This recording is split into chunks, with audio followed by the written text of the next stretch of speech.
So we'll be dealing with a pKb of solution. And to define pKb is the negative log to base 10 of Kb.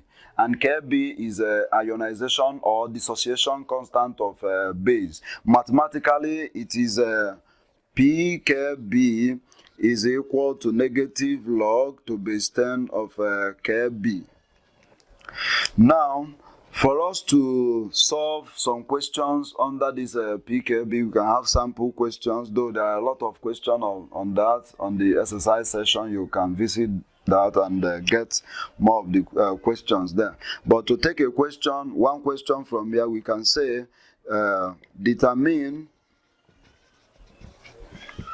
the pKb of a solution whose Kb is 0.018. So, if I ask to determine the pKb of a solution whose Kb is 0.018, we can now say that pKb from the formula is negative log to base 10 of Kb. Then substituting the value of the Kb in the equation will be pKb is equal to negative log to base 10 of 0.018. Then once we press this in calculator, we can get the actual value of the pKb. Negative log of 0.018. That will give 1.744. 1.7447. So this is the pKb of the solution. That is how to get the pKb. So next is the pKa of solution. The pKa of solution simply means the negative log to base 10 of Ka. And Ka is the ionization or dissociation constant of an acid. So mathematically we can have it as a pKa is equals to negative log to base 10 of Ka. So the Ka value, which is the ionization constant of acid, is related to the degree of ionization as well as the hydrogen ion. So some of the formulas is this.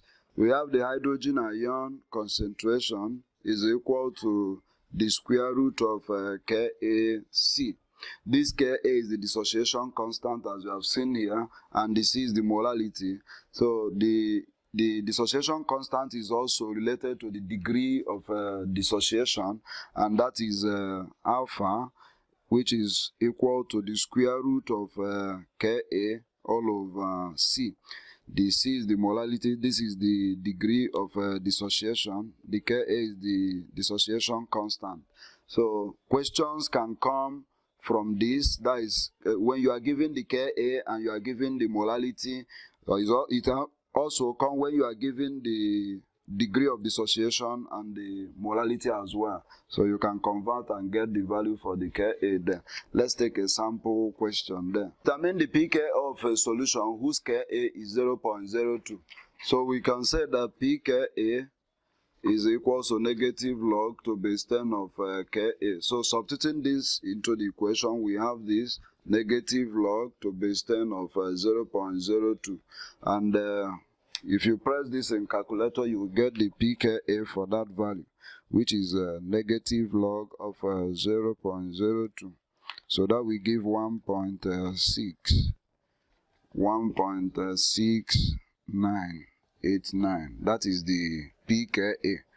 Then the pKa can also be used to determine the pH. The Ka can also be used to determine the pH.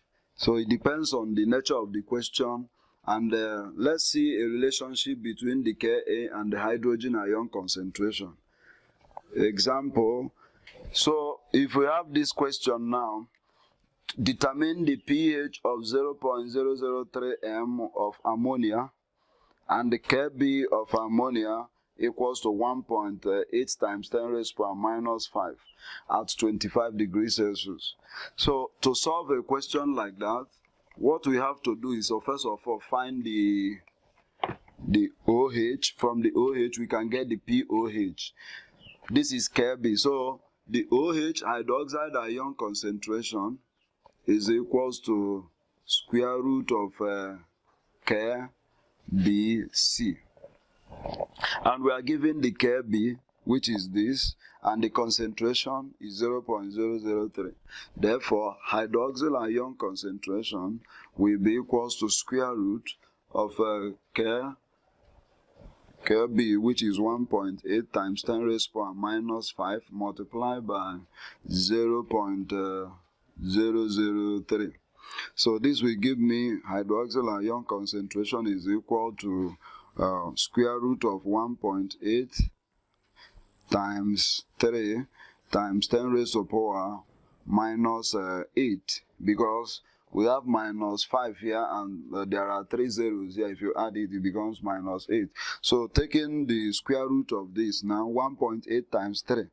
Okay, the hydroxide ion concentration will now be 1.8 multiplied by 3, that is 5.4 times 10 raised to power minus 8. Then we take the square root of this. This is the same thing as the square root of 5.4 times square root of 10 to the power minus 8. Square root of 10 to the power minus 8 is half of minus 8, which will give 4.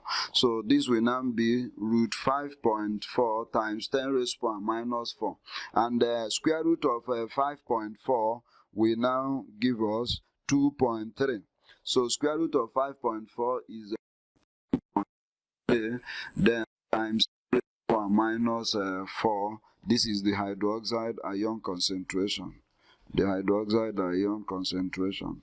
Now that I've gotten the hydroxide ion concentration, I will use it to get the pOH. Now the pOH of this solution, because this is the hydroxide ion concentration in mole per dm cube, the pOH of the solution will now be negative log to base 10 of the hydroxide ion. Now the hydroxide ion concentration we have is this. Substituting it to this equation will now become pOH is minus log to base 10 of 2.3 times 10 raised to power minus 4. In this case now, we can solve this, and another way you can express this is something as pOH is equal to negative log to base 10 of 0.000 then 23, because 10 to the power minus 4 is something as 4 zeros before the number there. Now taking the negative log of this value, we now give 3.638. That is the pOH. 3.638. Now that we have gotten the pOH, we can now get the pH, because the question said determine the pH. But you can't just get the pH without first of all getting the pOH. The reason is because this is a base. Ammonia is a base. But if it's an acid, you can get the pH direct. So now for us to be able to determine the pH of the solution, but we have gotten the pOH, we now say that pH of the solution is 14 minus pOH. Therefore, pH of the solution will now be 14 minus 3.638. 14 minus 3.638, that will give 10.36. So that is the pH of this solution. For more of these questions like this, you can go to the exercise page. There are a lot of them there. The solutions are also there. You can download and watch them or read them up. If you have any question on them, you can also send your questions in the comment section.